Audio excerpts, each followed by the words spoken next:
Allora, Olympic stasera che vince in questo derby dell'amicizia 7-1, punteggio netto. Tortorella, vengo prima da te, insomma, adesso andate a festeggiare? Ma festeggiare sì, perché l'avversario Rosario Chiarolanza non riesce proprio a batterci. Quante partite abbiamo fatto contro di loro? Ma penso che tutte le volte che ha giocato ha sempre perso contro di noi, quindi veramente dovremmo andare a festeggiare, ma non lo facciamo perché è una consuetudine talmente ripetuta che non ne vale la pena. Però è sempre una partita particolare con Chiarolanza. È stata una bella partita, loro hanno giocato bene, al di là del risultato, perché giocavano senza andare troppo nonostante il risultato. Però vabbè, sono mancati in zona gol proprio perché mancava una persona, cioè loro giocavano in tre, Rosario.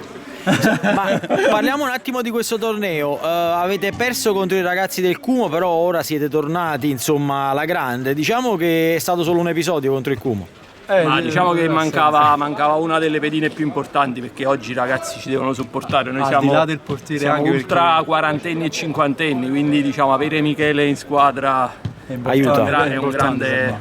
è un grande plus. Le partite che abbiamo perso, guarda caso, non c'era. Ok, va bene, grazie ragazzi. E poi non c'era neanche il portiere, Sergio, che tutte le partite che Sergio è stato con noi abbiamo sempre vinto. Ok. Quelle che non c'è stato abbiamo perso. Grazie ragazzi, in bocca al lupo. Ciao.